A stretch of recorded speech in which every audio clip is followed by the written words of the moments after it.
What's going on, baseball fans? The Major League Baseball playoffs have officially begun, and my picks so far absolutely suck. I am never picking the Twins ever again. I'm done. I am done with the Twins. Why did I not pick the Yankees against the Indians? My gut was telling me this,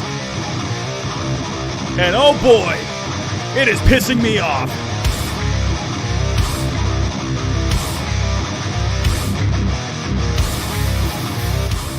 What is going on, baseball fans? How are we doing? My picks suck so far. Not off to a good start, but you know what? I'm not mad. Well, I am a little bit. But at least we have some playoff baseball on. Overall, I mean, there's been some good baseball today so far. We're off to a very good start in the COVID championships this year. Oh, that is hit deep! That is deep, and that is gone! Oh, home run for the Indians. They're not out of it yet. Naylor with the solo shot. Woo! Come on, Naylor. Come on, Indians. It's still early. Let's go. Let's go. But how are we all doing? How is everyone doing tonight? I apologize for the bit of a late start. I had some things that I had to get done, but I knew I was not going to miss the first day of the Major League Baseball playoffs. I'm going to be doing a lot of streaming for these playoffs. I'm going to be honest with you.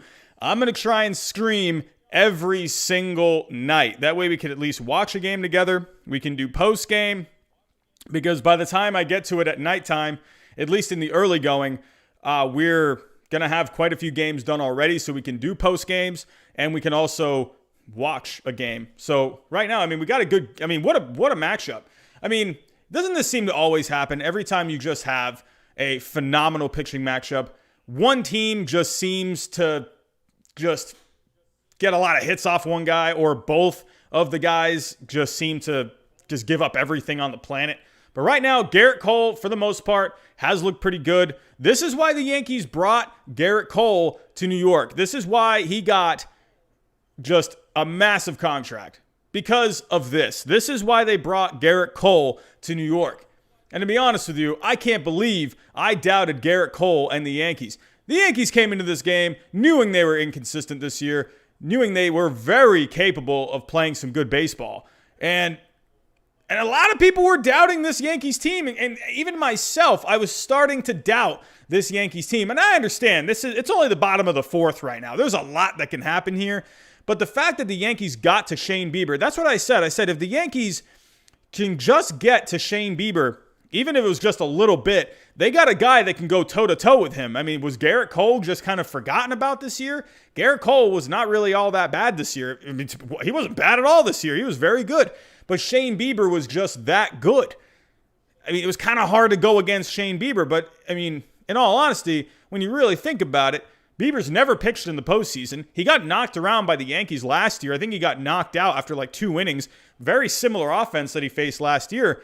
So, in all honesty, I mean, preseason, I picked the Yankees to win the World Series. You know, I'm kicking myself right now for going against the Yankees in this wild card round. So, I mean, what can you do? What can you do? Either way, we got some great baseball here. I mean, it's fun to watch Garrett Cole any chance you get. And that's coming from a Red Sox fan. I love watching Garrett Cole. I mean, I loved watching the Red Sox just go get all over him in the playoffs a couple of years ago. That was fun. But I digress. So how is everyone doing? Let's take a look at the chat. What is going on here? We have Octagon 8 is here. Come to Play is here. J King 16 is here. Daniel Wells is here. David Morse, hello. Sports with AJ, hello. Brady White is here. Lord Avocado is here. We got a few of you here. 23 in here. We had a wild night the other night for the MLB playoff preview. That was wild. I want to thank all of you that came out to that stream. We got over 50 subscribers during that stream. During the stream. So during that 2 hours that we were sitting here and talking about the playoffs, I got 50 subscribers. So that's fantastic. If any of you are here tonight from that stream where you just subscribed the other night, welcome back. I appreciate you coming in. But we've seen a lot of growth over the last couple of days, almost a couple hundred subscribers in the last couple of days. I mean, I'm just saying 3,000 subscribers is not out of the question by the 1 year anniversary. The 1 year anniversary of this channel, December 10th. I don't think that's out of the question to get to 3,000 subscribers by then. Could we do it by the end of the playoffs? We got 1 month to try and get to 3,000 subscribers. If we can do that, that would be amazing. That would be, I would be stunned if we could do that, and but it would be amazing. I mean, so if you guys know anyone that would like to subscribe to the channel, they're just looking for more baseball content, they just want to talk some baseball, send them on in.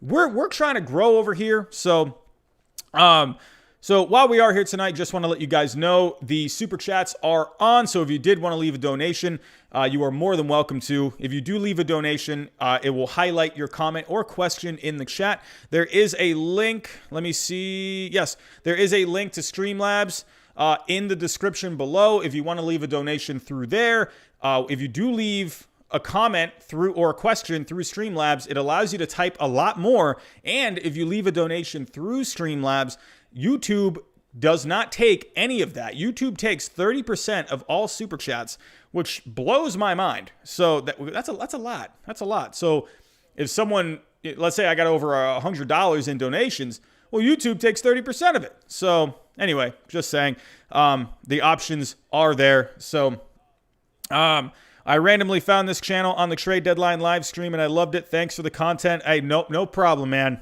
Hey, I love that you're here. I love that we got people in here that just like to talk some baseball. So, but yeah, let's kind of go over the games from today. Let me share my screen. So overall, I mean, for the White Sox, I mean, Lucas Giolito today. That is playoff pitching at its finest. Lucas Giolito absolutely dominating the A's today. I mean, like I said, going into the playoffs, that was one thing I liked about the White Sox in a short series was they are so top heavy with starting pitching. You got Lucas Giolito, who's a stud in my opinion. He had another no-hitter going today. In the playoffs, he had a no-hitter going. That is insane. You got Dallas Keuchel. He's there too. So, I mean, overall, I think the White Sox are built for a short series. Are they built for a longer series? That I'm not so sure of. But at least for right now, the White Sox are extremely fun to watch. So, right now, the Yankees, or not the Yankees, sorry, what the heck am I talking about? The White Sox, sorry. Oh, what just happened? Okay, so now I don't even know what I'm clicking on. The White Sox today, they were just riding the arm of Lucas Giolito. They were riding the home runs today. I mean, they were just all over the place with the home runs. I think they hit 3 home runs total today. That was all of their offense. Adam Angel, sorry if I'm pronouncing that wrong. He had a homer today. Jose Abreu, he continues to just smash everything that comes towards him. He hits a home run today. Yasmani Grandal with a home run today. That was all the White Sox needed today. Lucas Giolito was absolutely dominant today. Absolutely dominant. You could not ask for any more. I mean, what a performance. 7 innings, 2 hits allowed. He did allow the 1 earned. I believe that was, Laureano. It was a ground out. It was a ground out that scored a run. I mean, what a performance today for Lucas Giolito. Absolutely fantastic. Struck out 8 guys. He walked 1. I mean, that's what you need. That's what you need in the playoffs. And Lucas Giolito right now, I mean, I understand Lucas Giolito, he's not going up against like a Yankee offense, but Giolito, he really got it done today. Luzardo, he struggled for the most part. 3 1/3, couldn't even get out of the 4th inning. 3 earned. The A's just couldn't get anything going. The A's, to me, they are the 2 seed in this playoffs, but the A's, they just don't look good. And the A's right now, they are on the brink of losing another game in the wild card round, or another, this time it's a series. So even with a series, the A's are just not having any luck at all with the wild card. So what can you do here? I mean, other than, what are the A's going to do? I don't know. I believe you got Dallas Keuchel going tomorrow. So right now, the White Sox, they're off to a great start in this series. They're one away from going to the division round. So that is going to be exciting. And moving on to the Rays and the Blue Jays. What do you know? The Rays get it done. They get it done just like they do, it seems like, every single game. They just find a way to win. Even if the Rays don't win, they just seem to be in it all the time. The Rays, once again, they didn't score many runs today. They didn't really get much going today. I mean, but they got the job done. That is what I've been saying about the Rays for pretty much the entire season. I made that video that said I was wrong about the Tampa Bay Rays, and this is what they do. I underestimated how effective they were at simply just finding ways to win games. What I find crazy about this game, Manuel Margot hit a home run today. He hit one home run the entire season in 60 games. In a 60-game season, one home run. He hits a home run today. I mean, the Rays just they're so good at this. They're just so good at this. And this is why they are a World Series favorite. It blows my mind just how they're not gonna pound you with offense. The pitching, the starting pitching has not been that great this year, but those guys can just sling a baseball, man. You know, the bullpen, they've been effective even with all of these guys going down for the Rays this year. So many injuries this year with the Rays. But they just have guys step up all over the place. And I personally believe that is because they have a guy like Kevin Cash and that entire coaching staff. It's just such a good coaching staff. It's just top to bottom, that organization just gets it done. Even if the Rays don't win the World Series this year, even if they get knocked out in the division round or the championship round, or maybe even if the freaking Blue Jays come back in this series somehow, I mean, no matter what, the Rays, you just have to commend what they do. They just get it done. But getting to the highlights of this game. So Willy Adames today, he walked, but it was a wild pitch. Randy Arozarena took advantage of that. That's what got Tampa on the board early. Manuel Margot, like I said, one home run for the entire season. Hits a home run today to basically put the nail in the coffin here. Bottom of the seventh. That was pretty much all they needed at that point. Luckily, they got that home run for Margot because the Blue Jays, they were threatening there in the top of the eighth. So, it's, what else can you say about this Blue Jays team? Blake Snell today, he pitched fantastic. Didn't go as deep as you would like him to go.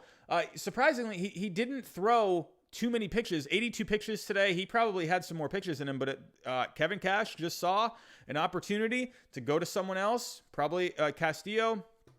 When he went to him, probably just had something going good with the scouting reports there, so he felt good about that. That's what Kevin Cash does really well. He makes the right moves at the right time. And Snell, 5 2/3, only gave up one hit. Yeah, he walked a couple of guys, but he struck out 9. More playoff pitching. That is what gets it done in the playoffs, my friends. Starting pitching. So right now, yeah, sure, Tampa was a little up and down with starting pitching this year, but you know what?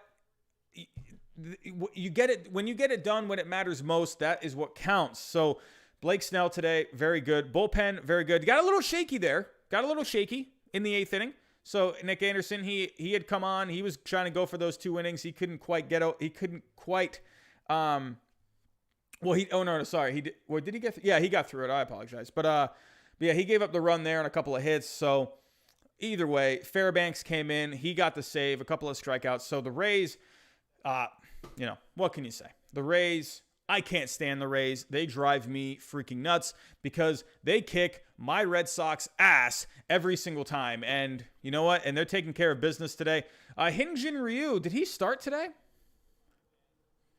Why did Hyun-Jin Ryu not start today? Can someone tell me that? Can someone tell me why Hyun-Jin Ryu did not start this game?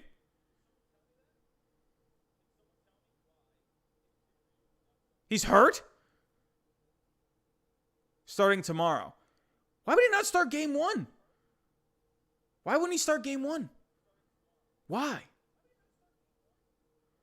Why did Hyun-Jin Ryu not start game 1 today? You going up against Blake Snell.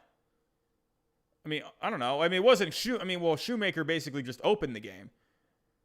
But, man, I don't know. Well, yeah, I don't know. I don't know. I mean, let me look it up here. Hyun-Jin Ryu.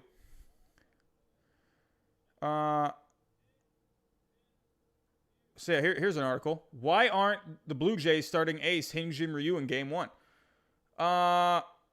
Charlie Montoyo insisted that he and Blue Jays management were being creative. At least he had the first 2 letters right. They weren't being creative. Crazy is more like it. Hyun-Jin Ryu, the $80 million ace of the Blue Jays pitching staff, who was brilliant in the clinching playoff win against the New York Yankees, the best he pitched all season, won't be starting Game 1 of the best-of-3 playoff series against the first-place Tampa Bay Rays. Montoyo said there are several reasons why they aren't starting their ace in the opener of a series in which they only need 2 wins. Then, he really didn't explain any of them. Because it makes sense to us, said Montoyo, the second-year manager. We have to be creative. It's not like you're playing a regular series where you hope to split the games and then go home 1-1. All games count here, and we feel that's our best chance. We're looking at the numbers, and that's what we came up with. Okay. Well, that's what you came up with, Charlie Montoyo? You didn't start Hyun-Jin Ryu in game 1. That's... Why are you trying... I don't know. That's something like the Rays would do, I feel like. You know, it's almost like they were trying to beat the Rays at their own game. But the Rays, they made the smart move, and they started Blake Snell. I mean, I don't know who you would consider the ace of the Rays staff. I would probably say Snell. He's been, in my opinion, the most consistent this year. Tyler Glasnow is getting hit by the home run ball this year. So, I mean, I don't know about this. You know, well, that did not work out, Charlie Montoyo. I'm sorry, but you start your ace game 1. It's just obvious. It's obvious. That's what you do. Excuse me. That is what you do. I don't understand this. I mean, I don't care. Scouting reports? What scouting reports? What scouting reports? What do you... Well, I understand you don't have to explain everything. You know, obviously you don't want to be explaining what your thinking is because, you know, obviously this is available to, you know, for everyone to read. I just don't understand it. I mean, I don't know. I don't understand this. I really don't get it. Can someone please enlighten me why the Blue Jays did not go? Because here's my thinking. Hyun-Jin Ryu, you have him game 1, and then game 2, if let's say Hyun-Jin Ryu wins that game, right? Hyun-Jin Ryu wins that game. And you're up 1-0 in the series against the Rays, and you're 1 win away from advancing to the division series. Game 2, let's say you lose that game. Game 3, I mean, I don't know. Hyun-Jin Ryu probably doesn't come in on 2 days rest, or 1 day of rest, but I don't know. When you're trying to make it to the division round and you have the opportunity to knock out your number 1 seed, the number 1 seed in the American League, you have the opportunity there to bring in Hyun-Jin Ryu on a day's rest. Maybe if it was just for like an out of the bullpen or something. I don't know. That might not be very smart considering Hyun-Jin Ryu has had injury stuff in the past. But I don't know. I don't get that. I really don't understand that. At least that maybe like a 1% chance you can bring in Hyun-Jin Ryu game 3, maybe for like an out or maybe an inning. I don't know. But now that opportunity isn't even there. Because now you're starting him game 2, and he's absolutely not going to pitch the day after he pitches. So, I don't know about this. This was a pretty dumb move, in my opinion. I think it's almost like you were trying to be creative just to be creative. Why? Why fix something that's not broke? You always start your best guy game 1. Always. Game 1. Start him. Unless, like, he needs a little more rest if he's coming off of, like, the wild card game or something like that. But I don't understand this. He was fully rested coming in. Hyun-Jin Ryu, you gave the guy the contract. You brought him in to be your ace, but you don't even start him game 1. I don't know. I don't know. But what do you guys think about this? Do you think the Blue Jays thoroughly messed up in this with this decision. I feel like they just really messed this up. I mean, why would you not start your ace? Let me know in the comments. Thumbs up if you think it was a good move. Thumbs down if you think it was a bad move.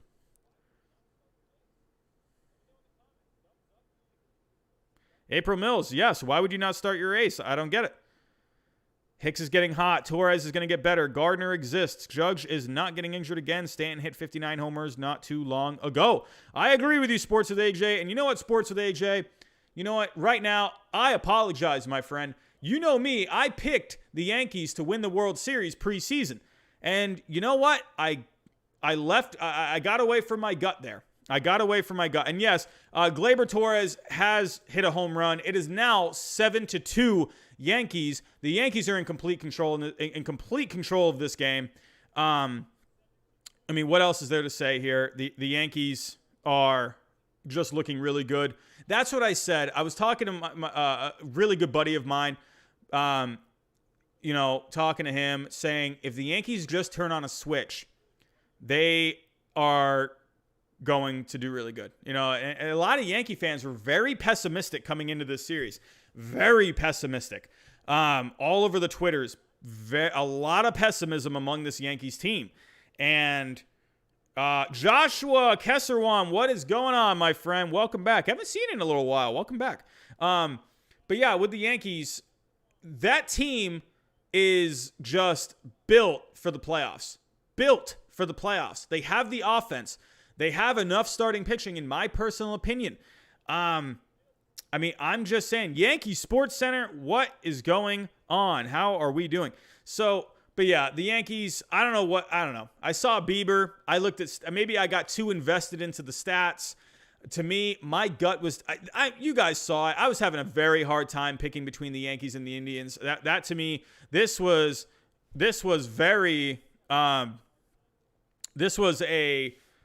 a very, very tough series for me to pick, just because you had the Yankees coming in, not playing all that well, but they still showed a lot of confidence coming into this series. They were basically saying, hey, postseason, it's a new season, you start fresh. But a lot of people were thinking, oh my goodness, you're going up against the Cy Young winner in the playoffs in Game 1. I can't think of an example off the top of my head, but I feel like there have been so many times a Cy Young winner, or at least a Cy Young candidate, just sucks in the playoffs. Like, I know it doesn't happen all the time, but there have been so many moments where a Cy Young candidate just doesn't deliver in the postseason, especially if they don't have much postseason experience. I don't know what it is about postseason experience. It's so weird, but like, it blows my mind, man. Like, when you go to the postseason, it's like everything just changes. It's a completely different game at that point. Completely different game. So, everyone, if we're spamming the chat, please don't spam the chat.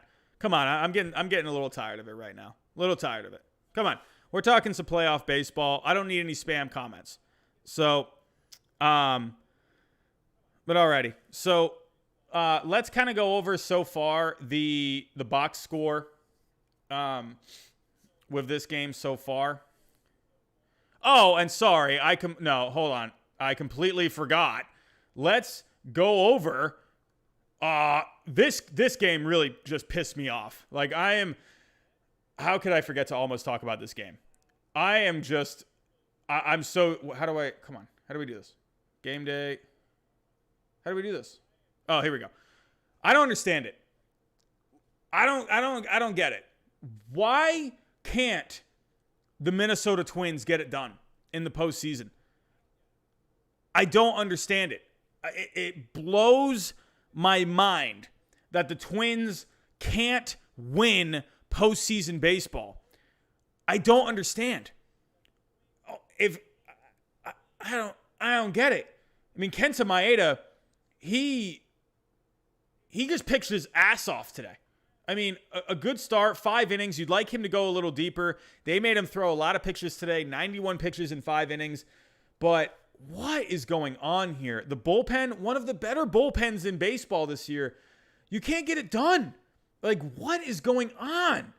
Like, it drives me nuts So it was a close game all the way to the ninth inning. Nelson Cruz, he led it off with a double. Max Kepler scored on that. George Springer, he's actually been kind of hot lately. He's been hitting a lot better than as of late, but he drove in the run to tie it up in the top of the seventh. You had, okay, why does it keep doing this? So, and you had the bases loaded walk. A bases loaded walk. Like, oh my God, you're losing a playoff game with that. And then Michael Brantley, he pretty much put the nail in the coffin. I don't know. I don't know. If we're looking here, top of the ninth, I'm not sure why my screen just keeps going to the top. I don't know what's going on with that. So top of the ninth. Is this top of the ninth right here? Okay, so Yuri Gurriel, he led it off. Carlos Correa, he got on. Josh Reddick, he popped out. George Springer, he reached on a fielder's choice. And then Polanco made an error. And then, so again, the defense not helping out very much. The Twins have not had a bad defense this year. I believe they ranked like 8th in defense this year. But then you walk Jose Altuve. Jose Altuve has been absolute trash this year. Trash. He doesn't have his buzzers. He doesn't have the trash can. How are you walking Jose Altuve? It blows my mind that I can't stand. I'm not mad because, yes, I picked the Twins to go to the World Series. Sure, a lot of you may have disagreed with that. But, I like the Twins. I just like the way they play in the regular season. And they're always such a fun pick. Hello, we got something. Oh, we got a $5 super chat from Joshua Kesserwan. If the Twins don't win this series, I'm going to lose my mind. I am right there with you. If the Twins get swept out of this series, I am going to be legitimately pissed off. Like, if the Twins don't make it out of this round, I'm done with the Twins. I'm never picking the Twins ever again. And I just don't get it. I don't get it. They have a good team. Year to year to year to year to year, they have a good team. A great team. Last year, a phenomenal team. I understand they kind of lived and died by the home run a little bit. But I don't know. It's just like, I get it. You're gonna go up against good pitching in the postseason, and the Twins they do tend to live and die by the home run a little bit. But you have guys that can step up in this lineup. You have guys. I mean, come on. Byron Buxton was there. Oh, and can I just say this right now? Josh Donaldson, where are you at? Where are you at? Josh Donaldson. Where are you? You didn't play because of calf cramps? Calf cramps. Calf cramps? You didn't play because of calf cramps. Give me a break, dude. Calf cramps? Calf cramps. Okay, I'm going to tell you all a little story here. I'm going to tell you all a little story here. I apologize, April, but okay, I do powerlifting. So there was one meet where it was a couple of years ago, and I was warming up for my meet, a powerlifting competition, and I'm warming up, and my calf actually really started cramping a lot, and I was actually legitimately worried if I was going to be able to compete that day, because it was getting to the point where it was really bad, and it sucks when you're getting ready for a powerlifting competition. It usually takes about for me, that at least for that competition, I spent about a good 3 months getting ready for that competition. And when I went into that competition, I did a water cut. So where for the whole week, I was just like chugging water, like the entire week, to kind of just load up on water. And then about 12 hours out from my weigh-in, because we have to weigh in, you cut all the water out. So then then I had like some lemons. I ate lemons, which is horrible. But the lemons, they kind of help you get rid of all the water in your system. So at that, when you're going to weigh in for a competition for powerlifting, you're a little dehydrated. So because you've just cut all the water.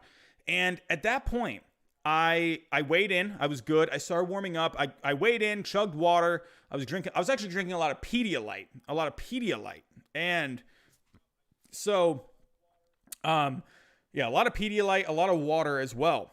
And I started warming up, and my left calf started cramping, like really, really bad.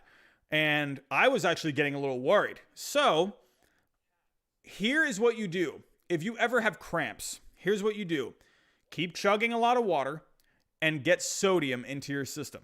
I got a lot of sodium into my system. So basically, Gatorade is fine because Gatorade has sodium in it, but it's not really all that much. So what I had at that meet, well, I didn't have it personally. I had a friend who he had these sodium tablets, just straight sodium, about 1,000 milligrams of sodium per tablet.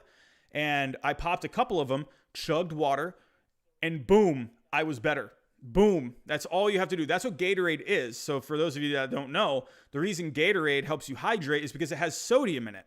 So it blows my mind that Josh Donaldson, if they're just labeling this as calf cramps, but it was actually like a strain or something like that.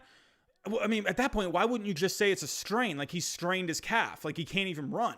But to me, I can't see this as a legit excuse to miss a playoff game. I don't understand that. I'm sorry, but I mean, it's I don't know. I don't know what to say about that. I mean, calf cramps. You got this big contract in the offseason to come to the Twins. And when game one is on, the playoffs are on, and you don't play, I mean, I get it. Like, I don't know.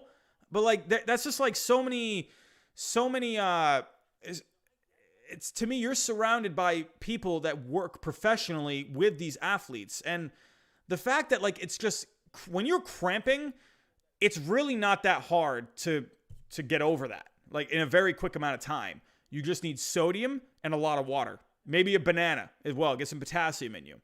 I'm sorry, but, like, I can't I can't believe that. Like, that I mean, I don't know. I don't know about that, but either way, whatever. He didn't play. I'm very disappointed in that. I mean, what do I know? I'm not Josh Donaldson, but I know for me personally, I also suffered from calf cramps in a powerlifting meet. And, I ended up, I'm not trying to toot my own horn, but I was able to squat over 500 pounds in that meet, deadlift about 550 pounds, and I was fine. My calf was fine. I'm just saying, like, I understand I'm not running around playing baseball, but come on, like, I don't know. I don't know about that, especially when you have, like, professionals that you have people all around you that can help you out with that kind of stuff, and he couldn't play. I don't know, man. And I think they really missed his bat today. They did. They really did miss his bat, and that's tough, man. You had your best guy going today in Kenta Maeda. Maeda's going to finish top 3 in Cy Young, and they just couldn't get any offense for him. For the Twins, I'm kind of rambling now. Let me just get to the point here. I mean, I'm very disappointed in this Twins team. I'm tired of picking this Twins team every single year, and they just can't seem to mentally get there every year. And I mean, you're going up. I mean, I understand the Astros are coming off a World Series appearance last year. I get it. You still have most of that lineup. I understand you don't have Garrett Cole this year. Verlander went down. But Houston's, I mean, I think a lot of people are underestimating Houston because I think they're easy to hate just because of all the cheating and whatnot. And I mean, it's kind of funny how a lot of these guys are slumping this year, or their numbers are all down from, the previous, couple of seasons, especially last season.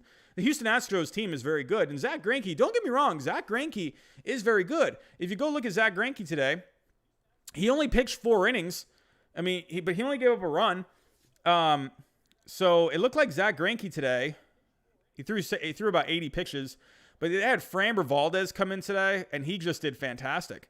So I'm not, obviously the series is not over. It's not over by any means. The Twins could easily win the next 2. It's not over, but at the same time, though, I mean, come on. Come on, Minnesota. You know, you have a good team. You got to start playing like it. And I'm not saying this just because I picked the Twins to go to the World Series. Whatever. I could care less about my predictions. My predictions are just horrible anyway. But, I mean, come on. This is every year. Every year. And you just can't get the job done. So, I don't know. What do you guys think in the chat? What do you guys think? I'm done rambling about this. Give me a thumbs up in the chat if you think the Twins still have a very good chance to come back and win this series. Or do you think the Astros are going to end it? Do you think the Astros are going to win it? Give me a thumbs down if you think the Twins have no chance. Give me a thumbs up if you think the Twins can come back in this series. Devon, I have no idea. No idea.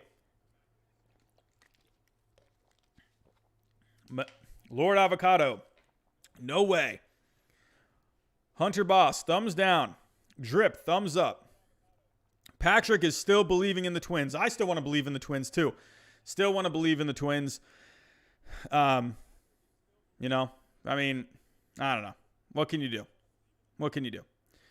But yes, so let's get to this game right now. So right now, the Yankees, they got a 7-2 lead. They are looking very good in this game today. Shane Bieber today came in. He's the obvious Cy Young winner in the American League. Shane Bieber was very good. But he has just been getting knocked around in this game. 7 earned runs. I don't think he even gave up 7 runs. Did he even give up 7 runs for this whole year? I mean, how many runs did he give up for the whole year?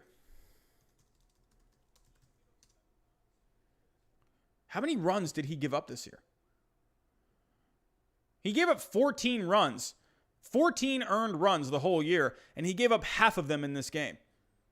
That's nuts. He gave up 50% of all the earned runs that he gave up for the entire year. That is insane. That's insane to me. Man, oh man, oh man. Up. Can you guys still hear me? It looks like my stream is lagging a little. Give me a thumbs up in the chat. Is my stream starting to lag a little bit?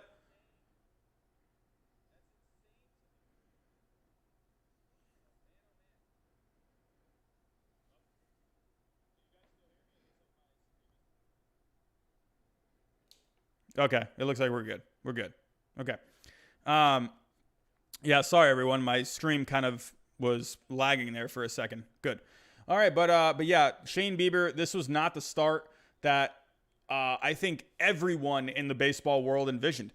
But in all honesty, I mean, yeah, I understand the Yankees kind of came into this game today really slumping, really not playing all that well, not playing great. They've been a very inconsistent team this year, but when they are playing well, dude, this Yankees team is really good. When they're slumping, though, they're really bad. If they are in a mode here where they're going to start winning some games, dude, look out for this Yankees team. I mean, to me, I don't think this Yankees team can be beat when they're hot. When they're hot, you can't stop this team. Their offense is so good. Their pitching is really good. It's built for the playoffs. You have Garrett Cole, a great playoff pitcher. Masahiro Tanaka. Masahiro Tanaka, he just seems to coast in the regular season. And then when you get to the playoffs, I mean, forget about it. You know, I know you don't want to rely so much on the fact that a guy's pitched well in the playoffs, you know, only really pitched very well in the playoffs. You would like to see that for the whole year. But Tanaka, that just seems to be what he does. Every year he just coasts to the playoffs. And when he pitches in the playoffs, he's really good.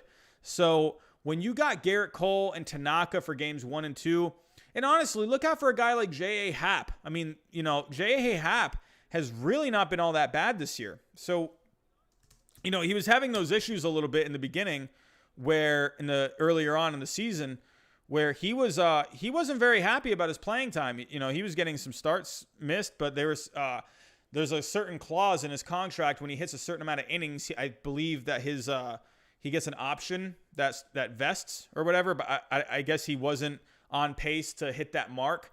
So he wasn't very happy about that, but pretty much all the Yankee fans out there were saying, well, you're not pitching all that great. But he has really turned in to a very effective starter ever since then. Earned ERA of 3.47 on the year. I mean, he's got an FIP of 4.57. That's definitely higher. I mean, for the most part, he's been very good. Well, maybe not very good, but he's been solid. So you got a guy like J.A. Happ, guy from the left side, who can go game 3, and he's going to give you at least a chance to win. So I'm just saying, with the Yankees, dude, they're built for the playoffs. They are built, maybe not for the regular season. It just seems like the Yankees don't do all that great in the regular season, but once they get to the playoffs, they just turn it on. This team's kind of reminding me of that 2017 team. I believe that 2017 team, they only won, 91 games that year. Let me look. Yankees. I believe they won 91 games in 2017. I could be wrong. 2017. Yeah, they went 91 and 71. So that year, they finished second in the American League East. So that was behind the Red Sox that year. And then they went all the way to the ALCS in Game 7. So, and then if you look at that 2017 team, their starting pitching really wasn't great. They had Severino, who was good. Tanaka, he was better in the playoffs that year, I believe. And then, CC Sabathia was there. This team kind of reminds me of that. I'd say this team isn't as deep with the starting pitching. Look at that, Sonny Gray. Sonny Gray on the Yankees. How times change. But yeah, this team kind of reminds me of that. They kind of up and down throughout the whole year. And then, but when they got to the playoffs, they said, all right, we're the New York freaking Yankees and we're in the playoffs. So mess with us now, So that's kind of how the Yankees are, at least as of, in recent memory. Get to the playoffs and then see what you can do. But looking at Tanaka here, so Cole's been fantastic in this game. He's given up the couple runs. He gave up the one home run. But Cole, this is what you do. This is why you came to New York. He has the mentality. He's pitched in the postseason. He's pitched in the World Series. Garrett Cole, this is why he's here. This is why he's here. But looking at Tanaka, let's go to his postseason stats. Postseason pitching. But yeah, Tanaka, dude, this guy in the postseason. Look at 2017 when they made it. He pitched in that division series. He had a 7-inning, 3-hit shutout. Then in the ALCS, he was money in that. He pitched in 2 games. He did lose a game, but dude, ERA of 1.38. The guy was nuts. He's always been really good. Pitched against Boston. He actually earned in 2018 when the Red Sox won the World Series. He did earn that win in Game 2. So he was good in that game. 5 innings, whatever. But then last year, he was very good in the division series again, got the win. And then he pitched a couple more times in the ALCS. And he was still really good. You got Tanaka. Tanaka is money in the playoffs. And I think they're really banking on Tanaka to do well. Look at this. You're in line for the win right now. It's 7-2. You got Garrett Cole who's on. And you got Tanaka going in Game 2. Come on. You got Carrasco going Game 2. I think Carrasco is actually he's very underrated this year. Carlos Carrasco has been money this year. And I think he gives you a really good chance to tie this series up. But man, against a guy like Tanaka, man, oh man. But let's go back to the comments here. April is on the plane. It is cold in this plane. Look at that. Cold on the plane. Landing in Mexico. Well, it gets cold over there, doesn't it? When you're at nighttime over on that part of the country. I said the last stream that I seriously thought that the Astros could be a dark horse World Series contender. Everyone laughed. Orioles 2041. I remember when you said that. And, hey, man. It's funny with the Astros. It's so weird with the postseason. This is why the postseason is just a different animal. It's so easy to make picks based off of how you do in the regular season. But I'll tell you what, for everyone, this is the lesson that I've learned. Hey, this is my first time having, No, think about it. Yeah. I didn't do the playoffs last year. So this is my first time really going like in depth and like making predictions. I've always made predictions before, but this is like where I really like researched and did all this stuff. I looked at numbers. I looked at, kind of how these teams do in like clutch situations and stuff like that. I was really, really looking into how these teams, would do in the playoffs. And I based my numbers off the regular season stats, but I really think, it's kind of hard to really do that. I mean, sure, that definitely gives you a good sign, but at the same time, I think a lot of the times with the playoffs, I think you just got to go with your gut, really. And I think when you start to let your head kind of get into your picks, I really think that's when you start to kind of second guess yourself. And that's what happened with me in this Indians-Yankees series. I think everyone in the world was saying Shane Bieber and the Indians would get the win in game one. And then I saw a lot of people saying like, Indians will probably get game one with Shane Bieber. They got Tanaka for game two. He's really good in the postseason. They'll tie it up there. And then, the Indians will probably win game three. But, so I saw a lot of that. But I picked the Indians the other day, and I was, saying to myself, I would not be surprised if this Yankees team won this series and they just go deep into the playoffs because they are built for the playoffs. They're very good. They got the lineup for it. They got enough starting pitching. They got the starting pitching that they do have. It's so good. I mean, come on. Especially when you got guys who've had success in the postseason. And that's something I think I really underestimated a little bit. And I really said, wow, Shane Bieber this year was nails. But the other thing about Shane Bieber, it wasn't that he just had good numbers. He was going up against good offenses. The White Sox. How many times did Shane Bieber go up against the White Sox this year? How many times? The White Sox, if there's any lineup that's similar to the Yankees lineup in this postseason, the White Sox and the Dodgers. So, let me go back to Shane Bieber's stats. I mean, he just pitched against the White Sox last week. 5 innings, 10 strikeouts, only give up 2 hits. I mean, Bieber's been... how many times did he start against the White Sox this year? So he pitched August 9th, 6 innings, a few earned runs. Oh, that could have been a sign right there. A few earned runs. He did get did he get the win? He didn't get the win. He pitched a couple of times against the White Sox this year, but for the most part, he did fine.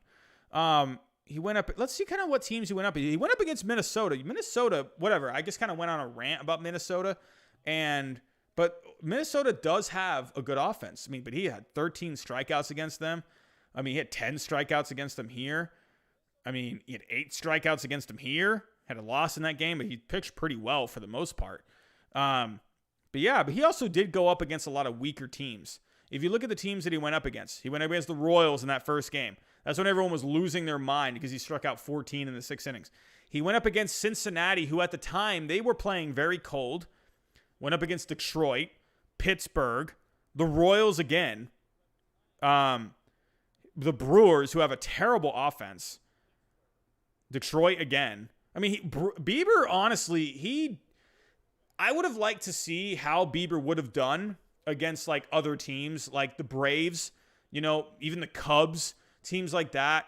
You could even say the Red Sox, the Red Sox, especially later on in the season, the Red Sox really started to get some hits.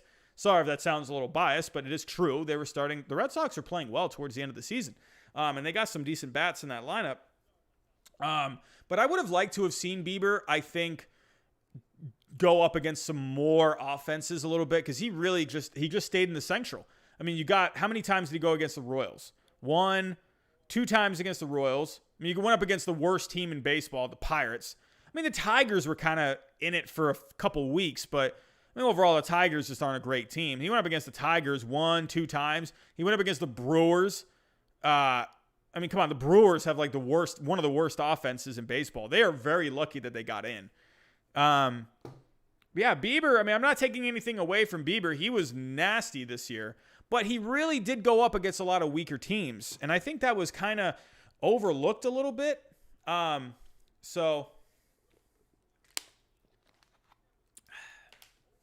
I just almost spilled my water all over the place.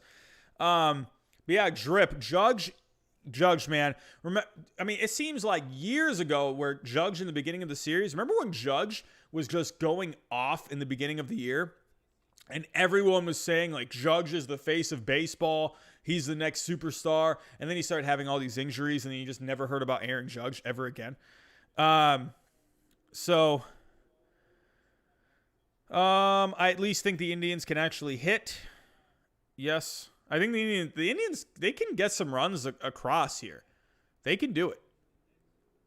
Astros really might just make a deep playoff run. I mean, honestly, when you look at the Astros, I do wonder, because after Zach Greinke, I think Zach Greinke's more of like a 2 or a 3 in the postseason. I don't think he's like a number 1 guy. But I mean, he's a good guy to have, and I think you could get by this round. I think the Astros definitely could beat the Twins. I just really thought today, I mean, Kenta Maeda is no slouch in the postseason. When we go take a look at Kenta Maeda, taking a look, he is actually, for the most part, I think pitched pretty well in the postseason. How do I get to postseason stats? Here we go. Postseason pitching. So Maeda, I mean, in 4 years of postseason baseball, he has a 3.31 ERA, a 1.19 whip. I mean, that showed today. He pitched well. He pitched well today. It was just the bullpen really failed them in the end. The offense couldn't get anything going. But the thing is that Zach Greinke didn't even pitch all that much. You had Framber Valdez going today. I mean, Framber Valdez, you know, he's had a decent year. But, I mean, come on. You know? I mean, Framber Valdez, he had a really good year in 2018 in 8 games. Well, 8 games. But he did pretty solid for the most part this year. He did 2.85 FIP. But, I mean, come on. Who are you going to go up against? I mean, who are you going to, I mean, come on. Kenta Maeda or Framber Valdez? And the Twins just could not figure it out. Don't the Twins kind of struggle a little bit against left-handed pitching? Is that a thing? Was that a thing? I don't remember. Splits. Hold on. Where are the splits? How do I go to the splits? Here we go. I feel like, okay, so hold on a second. So Valdez is a lefty, right? I feel he is a lefty, right? He's a lefty. I think he's a lefty.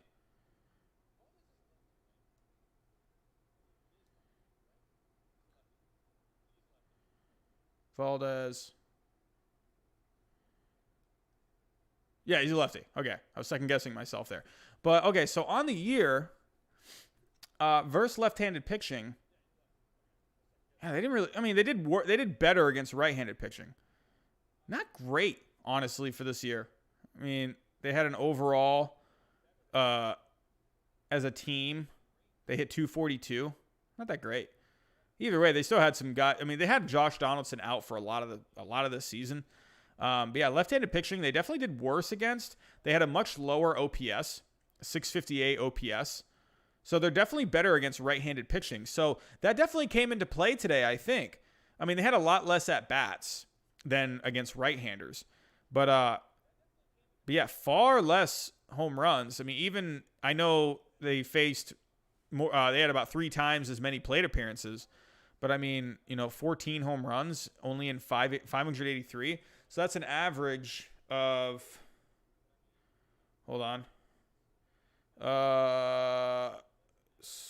Okay, so 14, 583. So that was about about in 2% of the at-bats, they had a home run. Whereas here, 75, 1564. They had about 5% of their plate appearances against righties, they had home runs. So they definitely don't hit lefties as good. So I really think that came into play today. They just could not figure him out. He had a couple of hits, a couple walks, but for the most part, I mean, it looked like they were doing better against Greinke. They had the 3 walks. They had the 2 hits. It's almost like, why did Greinke come out? Was he just getting tired? Did they say why he came out? Because really, he was only at 79 pitches. That's a lot of pitches for 4 innings. That's about 20 pitches an inning. That's pretty tiring. So looking at Greinke, so okay, then no one really has anything on him.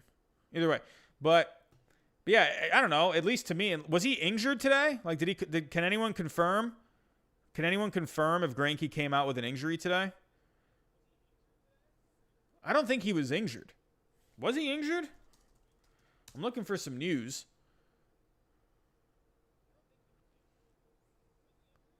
There's not really any, like, why is there any news on him? He just pitched today. There's, like, nothing on him. Like, no, I don't think he was injured.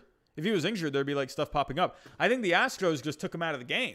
I think they just thought, like, hey, I think the Twins are figuring us out a little bit. So I think they made a good move. Astros, they made a good move today. Got to give credit to Dusty Baker. He went with the left-handed arm. But now the question is, who's going to start game 2? Who starts game 2? Let's see. No, I don't want to go to Astros cheating 2016. Astros. Okay, so actually it's still a mystery. So they haven't even posted who their starting pitcher is. This is the Houston Chronicle. Let me guess. You got to pay to read this article. Wow, this is surprising. I swear, every local newspaper I go to, you got to, like, pay for it. Which I get it. Are you serious? Yeah, you got to pay for this. Oh, my God. Drives me nuts. Mississippi Better wins $625,000 after the Astros' late rally. Wow. Wow. How much did he put down? One bettor placed a $250,000 bet on the Astros. He made almost $400,000 on that. He made almost $400,000 on that. That is nuts. Wow. This dude, he threw down $250,000. Wow. Could you imagine putting that much money down? And then he went, and then that dude just made so much money off of that. Wow. Anyway, but going to the Astros. So right now, so I'm guessing they haven't even announced who their guy is. I thought Framber Valdez would go game 2. So Wednesday, they don't even have a starter. I mean, they got Jose Barrios going from Minnesota. I mean, he's been pitching lately pretty good. Look at this matchup here. Max Fried and Trevor Bauer. That's going to be fun. That's going to be a really fun one. This is what I love about the postseason. You have all these fun matchups. Look at the Cardinals. Look at the Cardinals going with Kim in game 1. Wow. Crazy. But yeah, Houston doesn't even have a starter. So yeah, I know I kind of had a little bit of a freak out about the Twins earlier. Especially Mr. Josh Donaldson, who can't play because of some cramps or whatever. But right now, the Astros don't have someone. It looked like I thought Framber Valdez was their guy for game 2, but now they don't have a game 2 starter. So yeah, I mean, who can we look at here on the Astros? So I would have to imagine here, going to the roster. No, here we go. Depth chart. I mean, I'd imagine. I mean, maybe Lance McCullers. I'd have to say, I don't know. They could go with Urquidy. I don't know. I mean, do they go? I mean, they can't go Valdez now. So, I mean, I don't know. If we go here, let's take a look. Well, I think Urquidy's actually been pitching pretty well as of late. They might go with him. I feel like they might go with him. Taking a look. How's he been doing in the last few starts? No, I don't want postseason. Here we go. So, yeah, he did pretty well here. He has pitched really well. I think they go with Urquidy. I'd have to think they're going to go with Urquidy here. What do you guys think? I think the Astros are going to go with Jose Urquidy. I would imagine. I don't think they're going to go Christian Javier. He's a rookie. I mean, I don't know.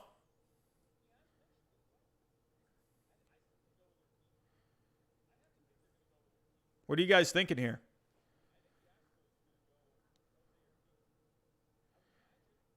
Yeah, I don't think they're going to go Christian Javier. Can I get back to the depth chart? Where is it? Here we go. I mean, maybe Lance McCullers. How's he been doing? I feel like he's been better lately. He's only started 4 games. Interesting. Has he been coming out of the bullpen?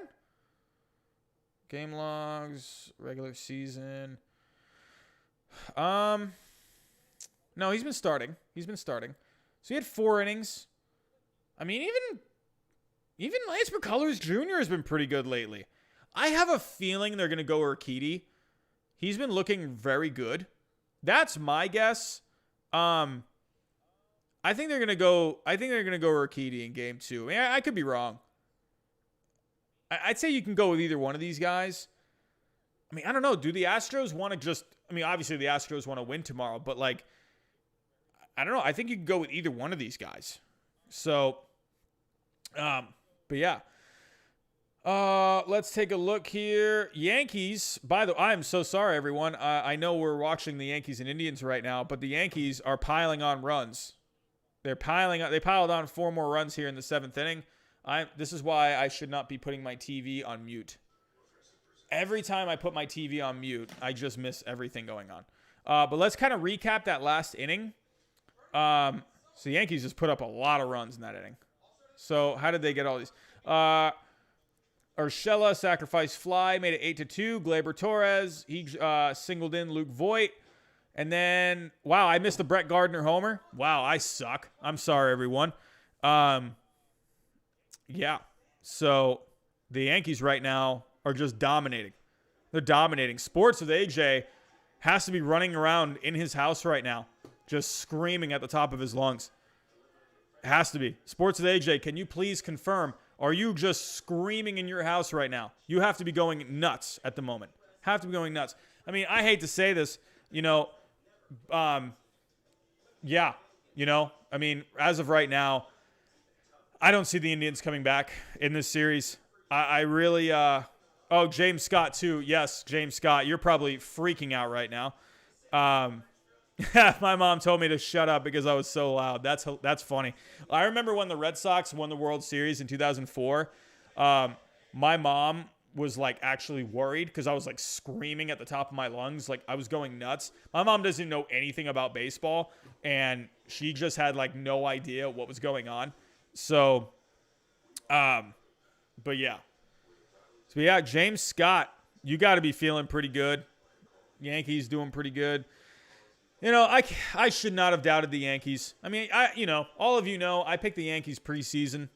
I should not have changed my mind on that. I picked the Yankees to win the whole thing, and then I had them losing in the wild card round. I mean, how silly of me.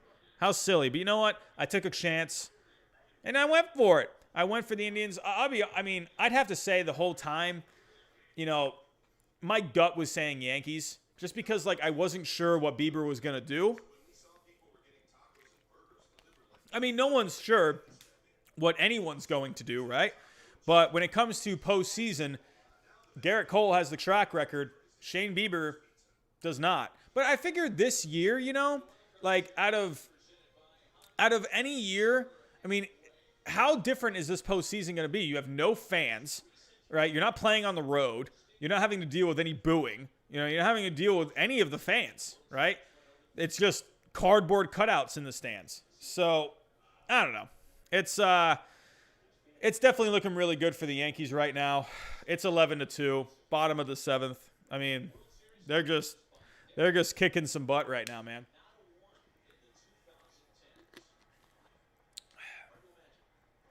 Really looking good right now. All righty. Sports with AJ, you think the Yankees are winning it all. So let's kind of go in the chat here. Does anyone think the Indians have a chance to come back in this series? Garrett Cole is still on the mound. He wants to be out there. He doesn't want to go 6 innings. He wants to go 7. I think Garrett Cole will pitch the rest of this game. Does anyone think the Indians still have a chance in this series? Anyone? Thumbs up if you think the Indians have a chance. Thumbs down if you think the Indians are done. I think this was the Indians' chance here. I mean, this was the Indians' chance. They had Bieber, game 1. This was kind of their opportunity to win a game. And they still obviously do. They still obviously have opportunities here. But I don't know, man. It's not looking too good right now. Now, the question is, let's say, that one's hit pretty good by Naylor. Oh, no, it's not. Oh, it's blooped in. Aaron Hicks, what are you doing, my friend? I guess he just misjudged that one. Josh Naylor's been pretty good. So, you gotta, as an Indians fan, you gotta be pretty excited about Naylor. So, alrighty. But let me ask you guys this. If it's the Yankees and the Rays in the division series, who are you guys going with? That's going to be really interesting. Do I dare say, are we going to see another Yankees-Astros American League Championship Series? Are we going to see it? Do you guys think there is a chance we could see a Yankees-Astros ALCS rematch? What do you guys think? James Scott, Yankees versus White Sox. I mean, you know, with my Twins just stinking up the joint now, I mean, honestly, the White Sox now, wow, James Scott, you got the White Sox beating the Yankees. Wow. Even if the Yankees get to the ALCS, you have the White Sox. I mean, honestly, when you really compare those matchups, Garrett Cole against Lucas Giolito, I mean, I don't know. If it ends up being Yankees White Sox in the ALCS, I'd have to think, man, I don't know. I'd have to lean still towards the Yankees in that. Because Garrett Cole against Lucas Giolito, Cole has the experience, and Cole is Cole. Tanaka against Dallas Keuchel, that's actually a very interesting matchup. That's an interesting matchup.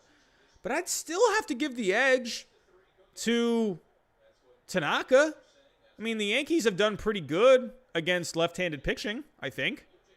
Yeah, well, White Sox bullpen has been pretty good. But, man, I just love those arms in the Yankee bullpen. I'm sorry, but you got a trio of Chapman, Britton, and Ottavino. I mean, I love that. Oh, I thought that went out. I don't know why I thought that went out.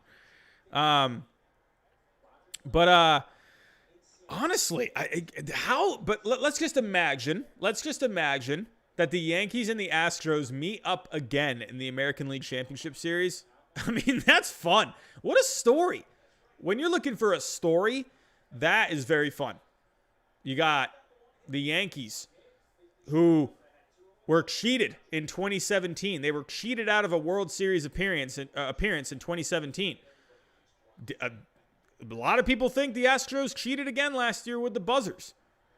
I mean, I don't know. And the Yankees, if the Yankees are up against the Astros in the ALCS, that's revenge tour city, you know? Oh, wow, he struck out. Can I just be the one to say this? We need fans. I mean, postseason baseball is just, the fans make postseason baseball. So,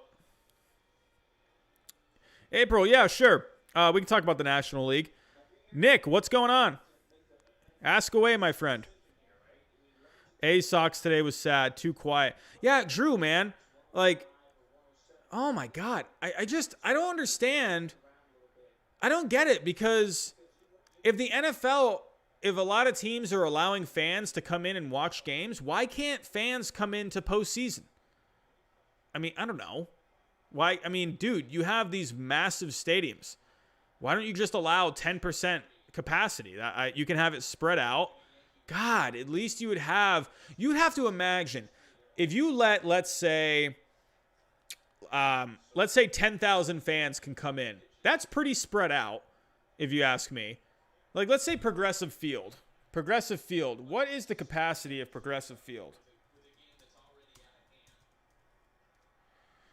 35,000. So let's say you let, I don't know, let's say you let 5,000 fans come in.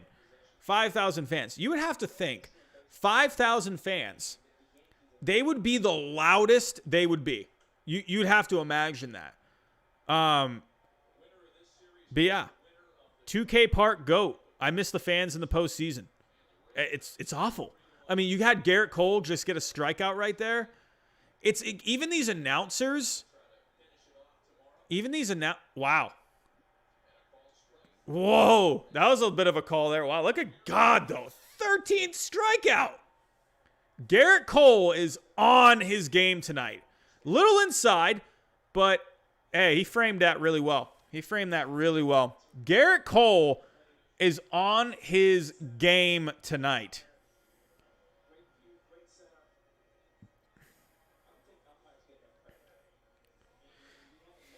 Higa Shikoa. Is it Higa or Higa? Higa Shikoa. He framed that as good as he could. But yeah, I don't know. We really need fans. It's just not the same. I mean, I kind of wonder, fans in here, is this still the same? Is this the same game?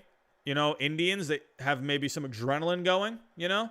Fans waving around the towels, you know? I mean, I think, man, you'd have to imagine some fans would definitely juice up the Indians in this. I don't know. Higa Shikoa is his name. Is it Higa or Higa? I think it's Higa, right? But yeah, April. So yeah, let's hold on. We got to ground out to third. Just like that. Garrett Cole,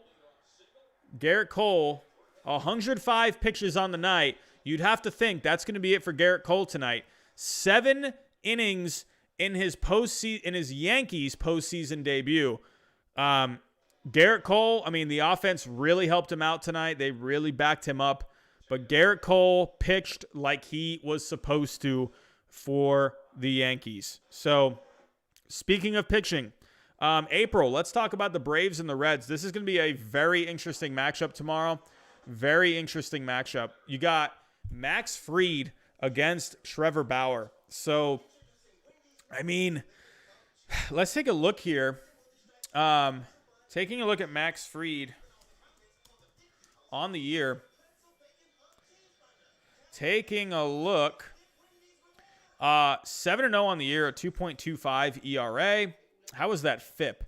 A 3.10 FIP. Pretty good. Didn't lose a game this year. So, yeah, pretty good. Let's take a look at how...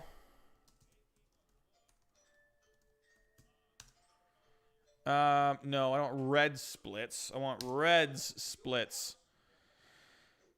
Taking a look. How have the Reds done against left-handed pitching this year? So against left-handed pitching this year, they have not done as good. So they're hitting 195 against left-handed pitching this year. This could be a game where Trevor Bauer could be on, or, you know, he could get maybe roughed up a little bit. I don't know, but you got Max Fried. The Reds have not done well against left-handed pitching this year. Taking a look at the Braves. The Braves offense has just been so good. I will say this, everyone. I will say this. Trevor Bauer is prone to the home run ball. I will say that. So, actually, if I go to Trevor Bauer real quick. If I go to Trevor Bauer, I mean, again, I understand. Do you know how many times I see so much that Trevor Bauer, yes, he led the league with a 1.73 ERA. That's fine and dandy, but look at the FIP. Don't get me wrong. The FIP is still really good. It's still really good, but it's a 2.88. So, you know, he can, from time to time, he can give up a home run ball. He can leave one hanging here and there. So, but taking a look, let's take a look. So the Braves are a very good offense. So let's see kind of how he's done against really good offenses this year. Okay, so taking a look at the game log. So he went up against the White Sox. That's a good offense. Gave up the 2 runs in that game. So that's what I'm saying. Like, I think Bauer, he could end up, he did really good against the Cubs. The Cubs, I don't know, the Cubs offense isn't, I don't know, man. They have good bats, but they're not performing. I don't understand that. So, looking at some offenses, I'll tell you what again, though. Bauer, he, just like Bieber, has gone up against some pretty weak offenses. Detroit, Brewers. The Brewers' offense is terrible this year. They rank like 27th in offense. The Royals, the Brewers again. He actually gave up 4 runs against the Brewers. Cubs. I don't know. The Cubs aren't all that great this year. They're okay, but they're not great.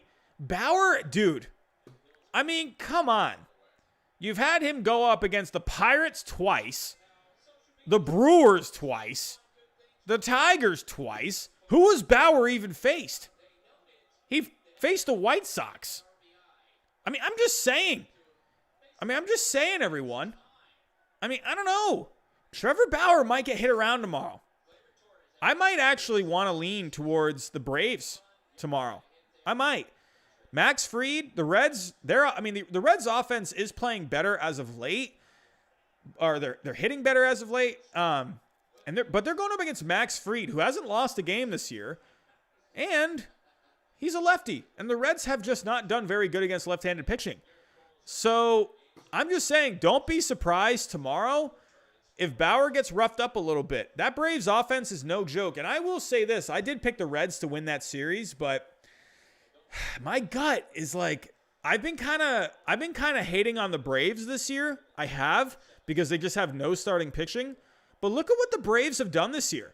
Look at what they've done. They're kind of like the Rays in a way, where they just find ways to win games. So luckily they have that offense, right? Without that offense, who knows? But I'm just saying, don't be surprised tomorrow. Look at tonight. Shane Bieber tonight. Who said Shane Bieber was going to get just tattooed tonight? No one. I don't think anyone saw Shane Bieber doing this bad. The worst I saw personally was maybe like 5 or 6 innings, gives up like 3 runs. I didn't see him being this bad, giving up 7 runs. He gave up 14 runs all season. I'm just saying, with the Yankees, they have a good offense. The Braves have a good offense. Don't be surprised if Bauer ends up giving up like 5 runs tomorrow. Don't be surprised. But yeah, you're right, Drew. After Fried, the Braves don't really have much. The Braves, they have Nick Wright, who I think he's pitched a little better in the last couple of starts. They have Ian Anderson, who's been pretty good this year. They do have some guys, but do they have enough guys to get to the World Series? That's what I wonder about. I feel like the Dodgers, I think they have more. But yeah, don't be surprised. I'm going to be honest. I think a lot of people are hot on the Reds. And I think a lot of people are on the Trevor Bauer bandwagon. But guys, when I really think about it, hey, Trevor Bauer could twirl a gem tomorrow for all we know. We don't know. Baseball is the most unpredictable thing. But Trevor Bauer, he went up against offenses like the Brewers offense, where Christian Yelich is hitting like 200 on the year. He went up against the Pirates offense a couple of times. The Pirates are the worst team in baseball. I don't know. Bauer's been good. I understand where people are kind of coming from with Bauer, but is Bauer really that?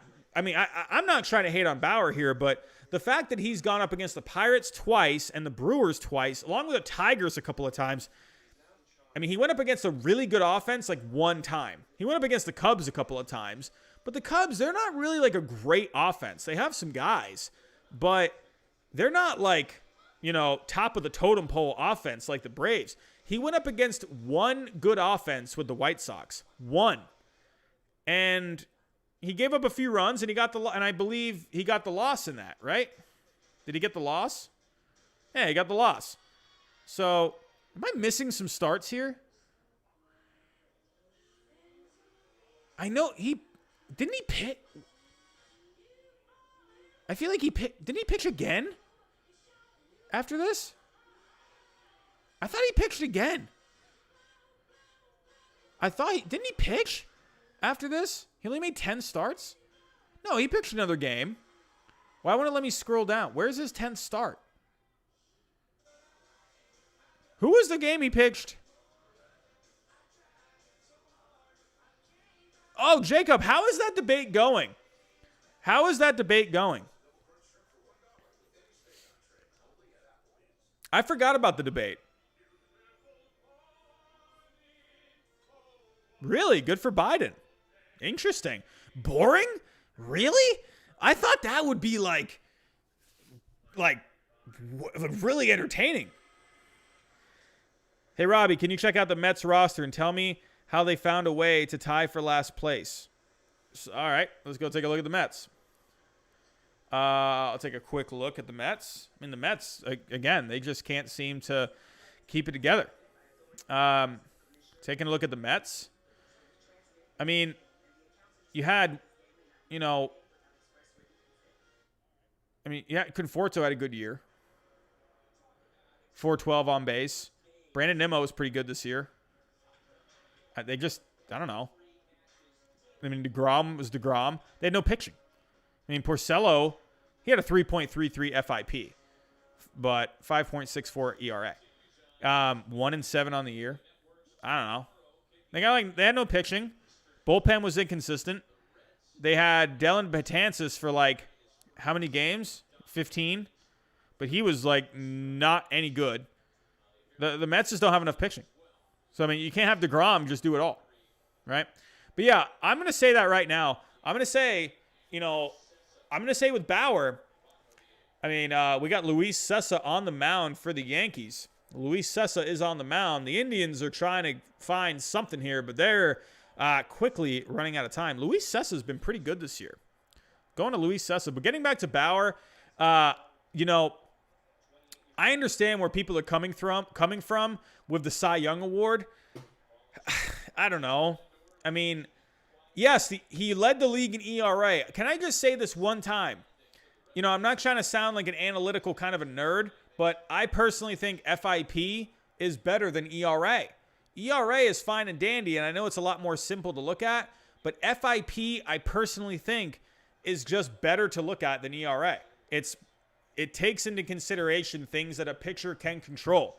ERA doesn't necessarily show the picture or doesn't exactly paint the picture for a pitcher. So FIP, it only takes into things that a pitcher can control, like strikeouts, walks, home runs allowed. Trevor Bauer's FIP was really good at 2.88, but it was a lot higher than his ERA, about a 1 run higher. While Jacob deGrom, his FIP was I think a 2.2 or something like that. But I get it. Trevor Bauer, he's also fun. He's outspoken. He's got his own channel. I get it. I have no disrespect for Trevor Bauer. For me personally, you guys can hate on it all you want, but I like Jacob deGrom. I think Jacob deGrom's been very good this year. He has a higher strikeouts per 9 this year than Bauer. I'm not taking anything away from Bauer. I'm just saying. That's just my thoughts. But Bauer, don't be surprised if he gets hit around tomorrow. That Braves offense is no joke. They just nail the ball. But yeah, Luis Cessa has been pretty good this year. 3.32 ERA in 16 games. So, yeah, he is doing pretty good. Zelig, what do I think about the Cardinals? I'm telling you, I think the Cardinals are a bit of a sneaky team. I'll tell you, every year, the Cardinals, they are just sneaky. The Cardinals are okay everywhere. Offense is okay. Starting pitching, okay. Bullpen, okay. I don't know what it is about the Padres, but they're just not I was really high on the Padres at that trade deadline because they were making moves. But I don't know, something about the Padres lately are kind of I don't know. But there's something about the Cardinals to where This is something with them. The Cardinals, they kind of just win, I mean, they got in, and that's kind of what matters here. But, taking a look at the Cardinals, you had Paul Goldschmidt, who was pretty good this year. Colton Wong was good. I mean, they got Kwang Hyun Kim, who was, pretty good in his first year. I mean, Harrison Bader was pretty good. I mean, they got Tommy Edman. They got guys. Adam Wainwright was actually solid this year.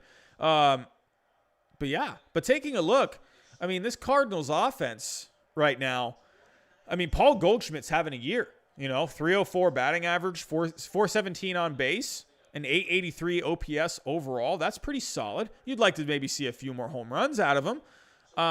You'd like to see some more RBIs, but kind of take a look here. Just double-digit RBIs throughout the lineup, So, I don't know. It just seems like a pretty well-rounded offense. You don't really have one guy who's kind of like just exploding, You just got kind of solid production all around. You got Brad Miller here. Decent on-base percentages. Colton Wong getting on base. Paul Goldschmidt getting on base. I don't know. I mean, some low batting averages here. But Matt Carpenter's still driving in some runs. I mean, you'd like to see, a little bit of a higher, OPS here. But, it's not going to be the best lineup, but I think that Cardinals, they could get it done. Tommy Edman's been good. I mean, looking at Tommy Edman, he's been very good. He plays all over.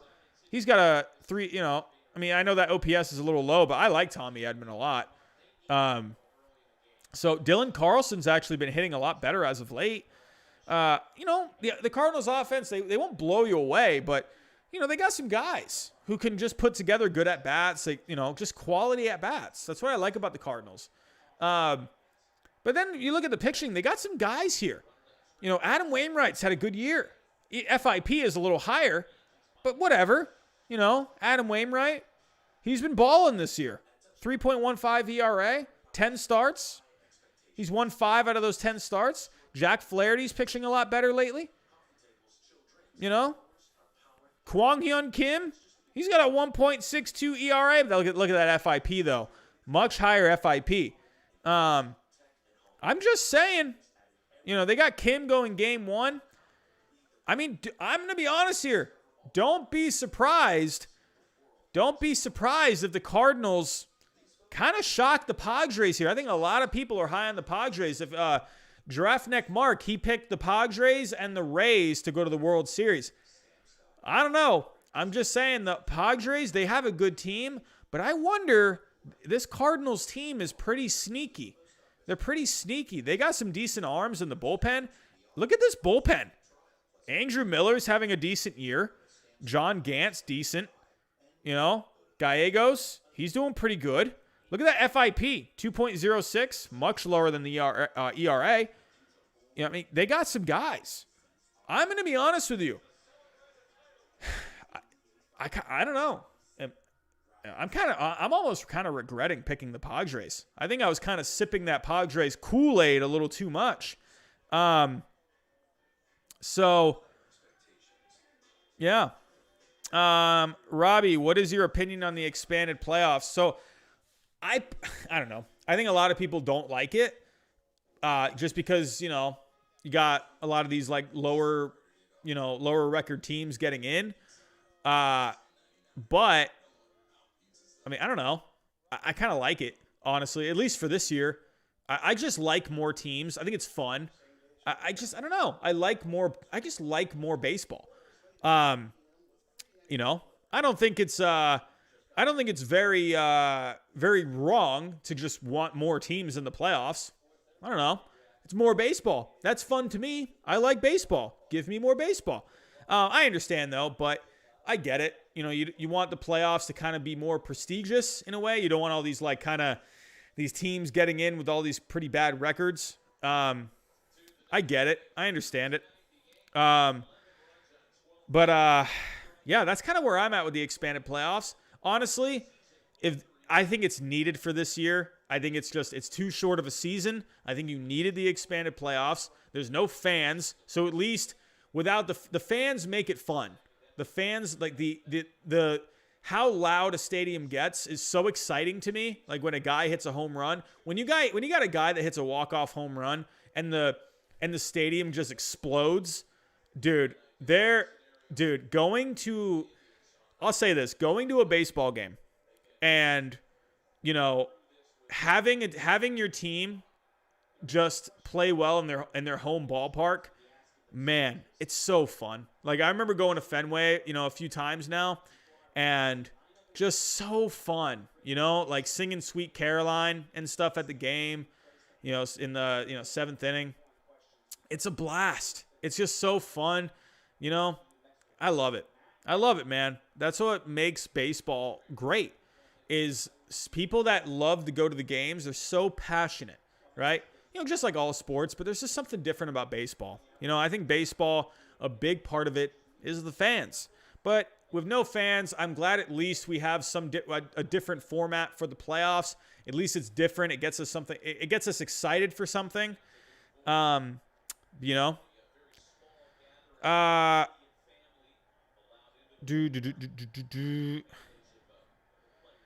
So April, yeah, Braves offense, very good. Taking a look at the Braves offense, I mean, you know, getting back to that for tomorrow. Goodness gracious, this Braves offense is just hellacious.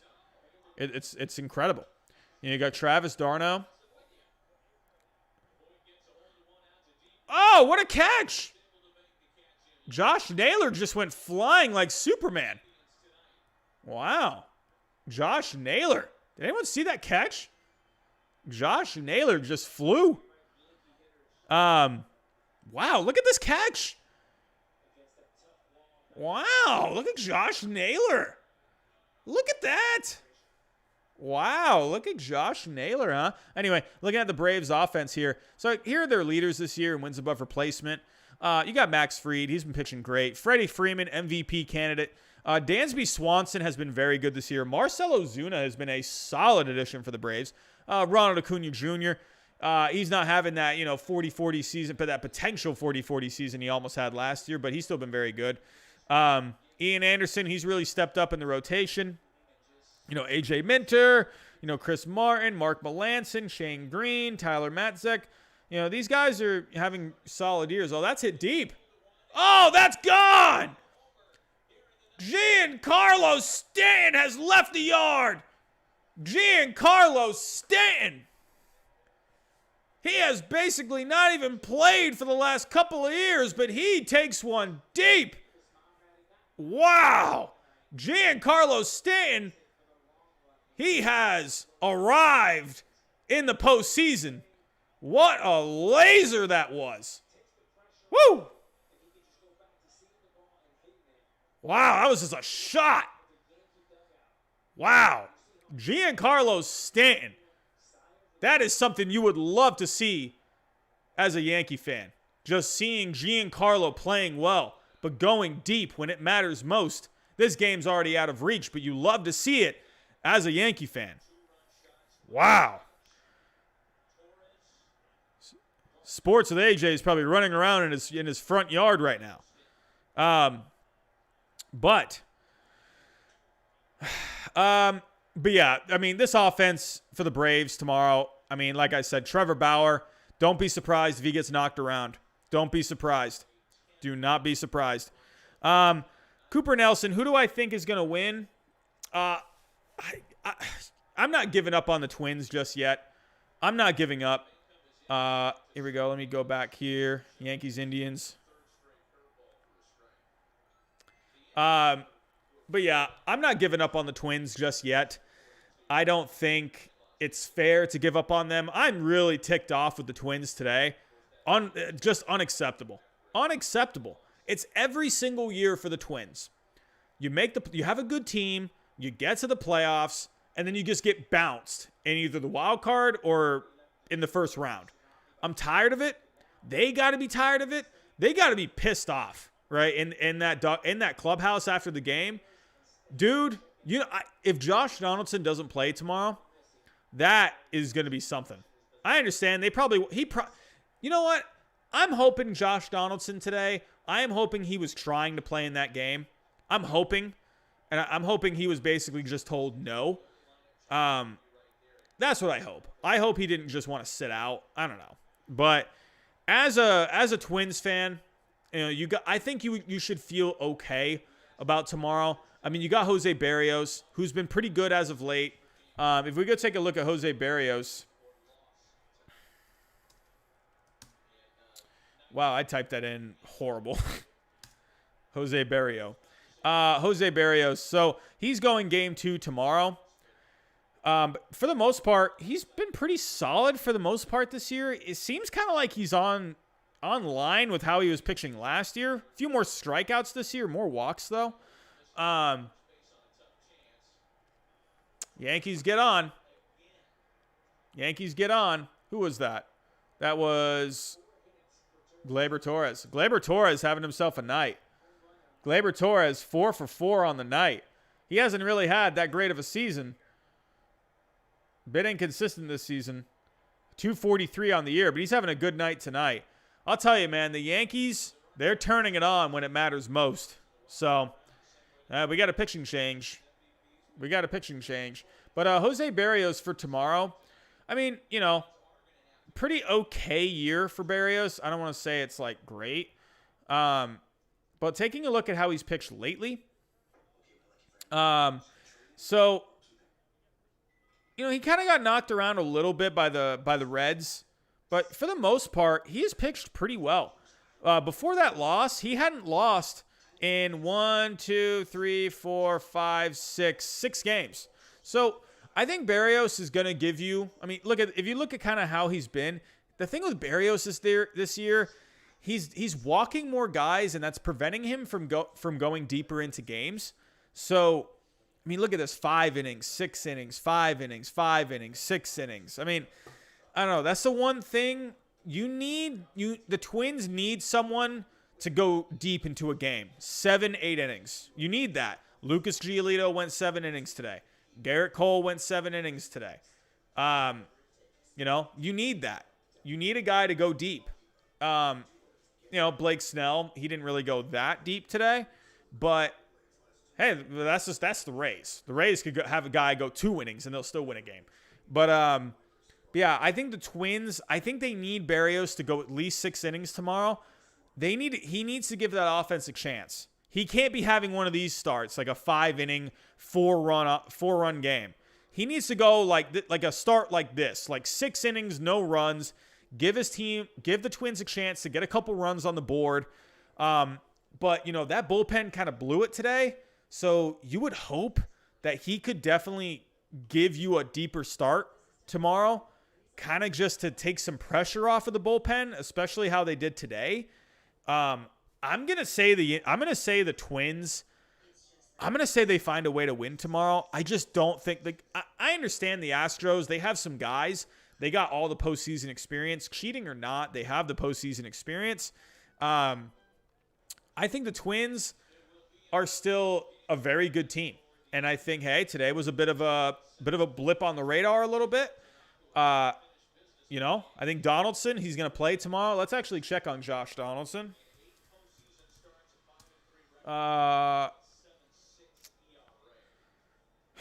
Let's see. Is there any news? Game 2. Doesn't say anything. Nope. Oh, he's not even on the roster. Really? Wow, he's not even on the roster. Oh, boy. I don't know about that. I thought he was just out for the game. He's out for the whole series. Oh, my God. Ugh. I don't know. I don't know, man. I don't know. The Astros, they're on I think, honestly, the Astros, they're on a bit of they're looking for some revenge, honestly. I think they're a little ticked off heading into these playoffs. Haven't had a great year, but they got in. They've had all these people, giving them crap, rightfully so, but Dude, they've had a lot of people. All right, can I just say this right now? Oh my goodness. Dude. Okay, hold on. I'm going to pause everything because look at this Oliver Perez mustache. Does everyone see this mustache? Dude, are you kidding me? Oliver Perez looks like he's about to open up his own Italian deli. Dude, is this Mario? I think that's Mario. Dude, Oliver Perez, what is going on? Can everyone just take a moment and just appreciate this Oliver Perez mustache? Just take a look at the mustache. Are you kidding? I'm going to leave. I think I might leave this up for the whole stream. Oh my goodness. Dude, we literally have Mario on the mound right now. I am pretty sure Oliver Perez is going to come in to your house and he's going to fix your plumbing. Dude, this is great. Look at his gray hair and that awesome mustache. This is like probably from, how long ago was this? This is from a month ago. This is from almost 2 months ago. Dude, do we have an updated picture of Oliver Perez's mustache? Is that a thing? Like, can we find this? Dude, Oliver Perez, like, I don't care about these little beards and stuff you have. Like, dude, you need to stick with this for the rest of your life.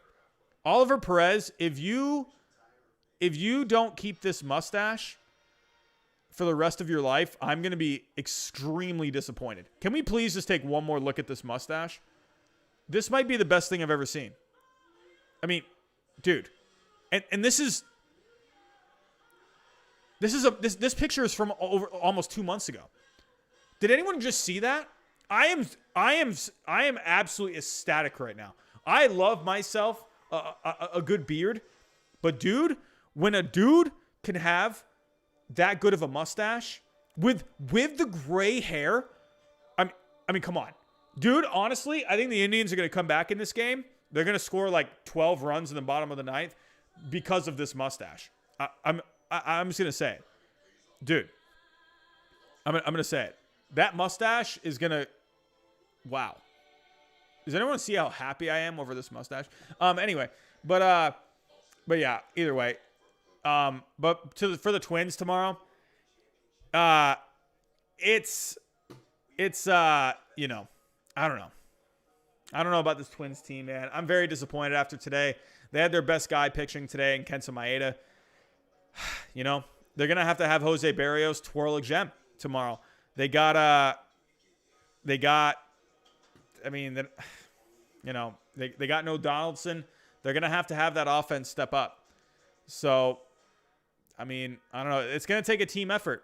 So, yeah, they got to win or go home tomorrow. But yeah, we're going into the bottom of the ninth. We're going to kind of see how the Yankees approach this ninth inning. I think this is a good thing for the Yankees because they're going to be able to keep their, I mean, I think they're going to stick with Sessa in the bottom of the ninth. So that's a win for the Yankees that they get to preserve that bullpen a little bit. No Britton, no Ottavino, no Chapman. You know, taking a look. They're keeping all these guys fresh. And also look out, you know, another thing for the Yankees this year, if they go with, you know, 3 starters, if they go with Cole, Tanaka, and like Happ, you know, they got Davy Garcia, who's kind of just waiting in the wings. He can come out of the bullpen. I think Davy Garcia could end up being a bit of a weapon for the Yankees this postseason. They got Montgomery, who could maybe come out of the bullpen a little bit. I'm just saying, I mean, the Yankees, they're looking, I mean, this was the best thing the Yankees could have done. This was the best thing the Yankees could have done. I mean, just blow out the Indians against Shane Bieber. They've pretty much preserved their entire bullpen. This was like a perfect situation for the Yankees. Perfect situation. So, but yeah.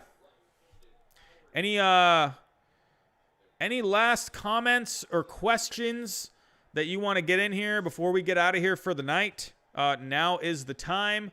We have 2 more outs to go.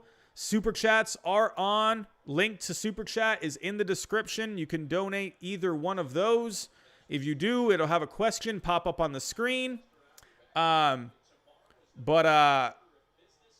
yeah, so we have a couple more outs to go here. We will be streaming tomorrow night.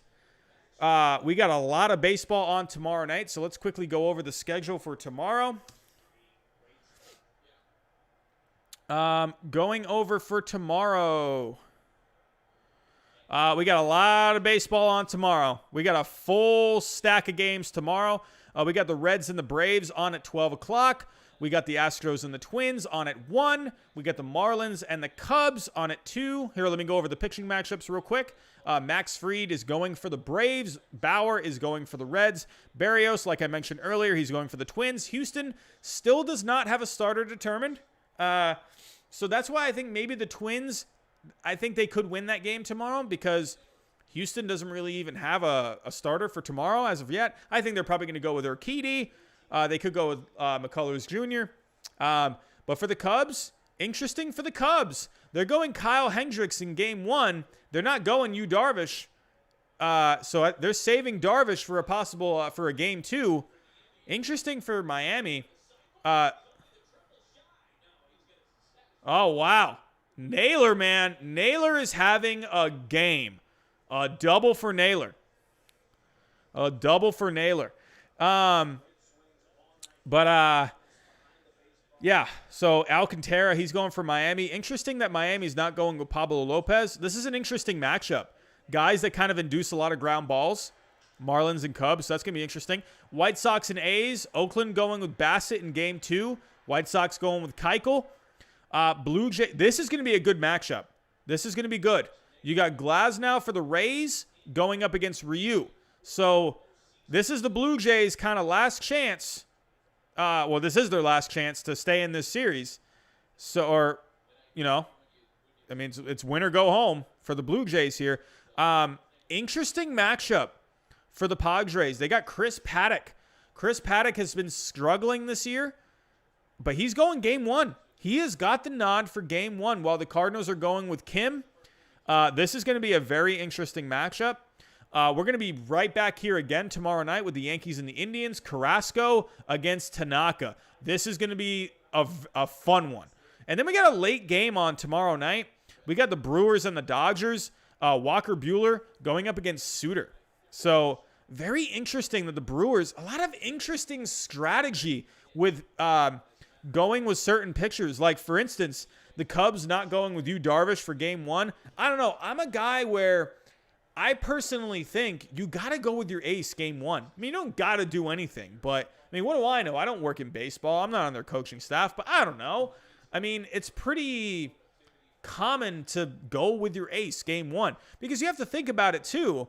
I mean, let's say you win the wild card round and then you go to the division series. Wouldn't you want your ace going as early as possible so he'll be ready sooner for the division round? I don't know. That's just my thinking behind it. But yeah, you got Carrasco and Tanaka. That's going to be fun. Tanaka, he's going to go for the clinch tomorrow. Get the Yankees to the division round.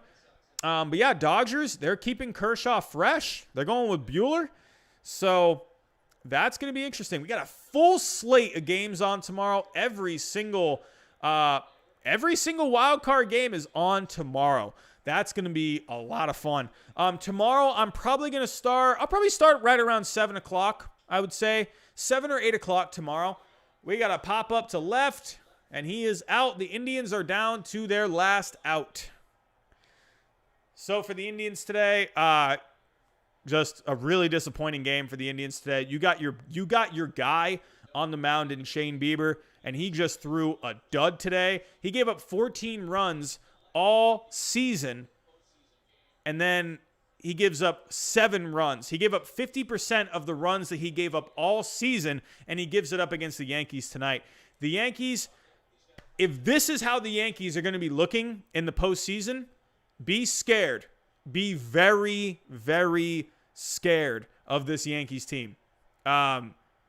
I'm just saying, if the Yankees, if they have flipped the switch, this is the right time to switch it on. So, there's a base hit up the middle.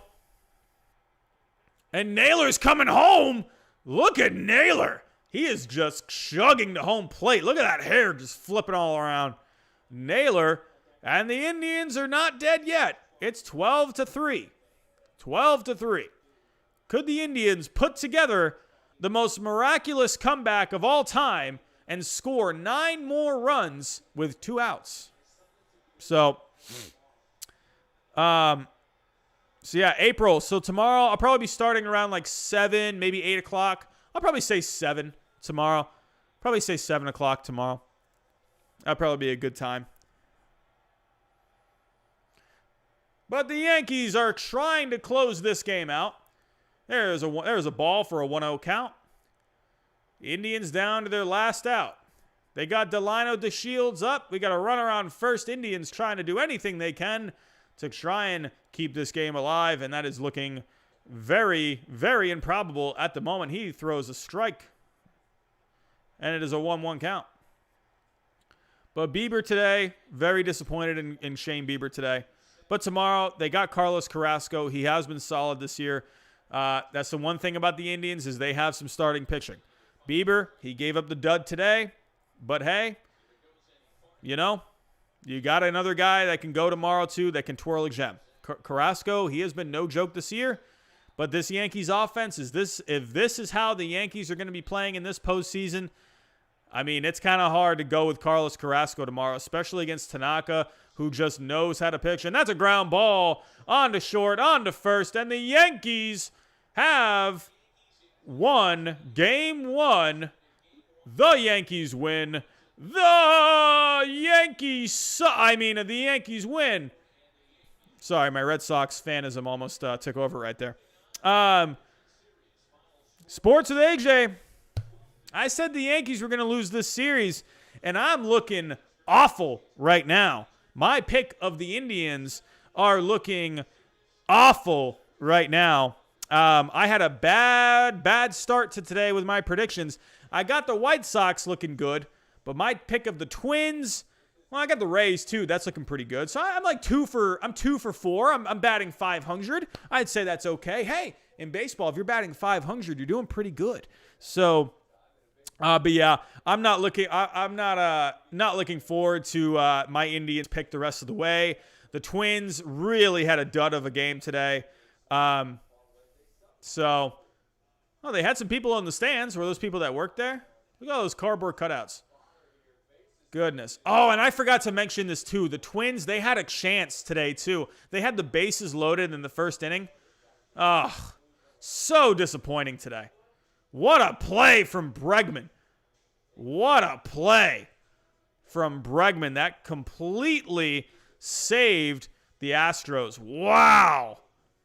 Oh, that was really close. But yes. My pick of the Indians right now is looking terrible. I will say this right now.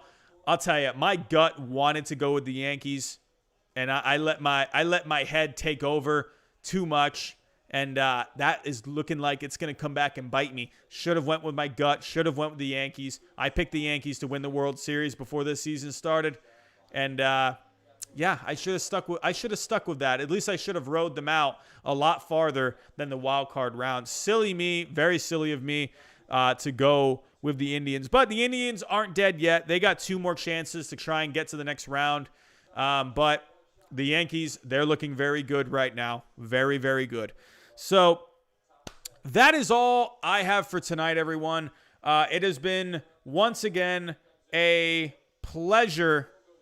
It has been a pleasure talking baseball with all of you tonight.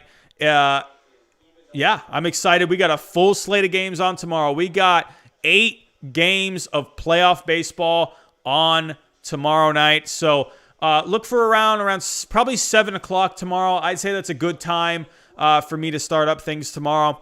But everyone, thank you so much for coming out tonight. It has been a pleasure as always, and I will see all of you tomorrow night for some more playoff baseball. Have a good night, everyone. Talk to you next time.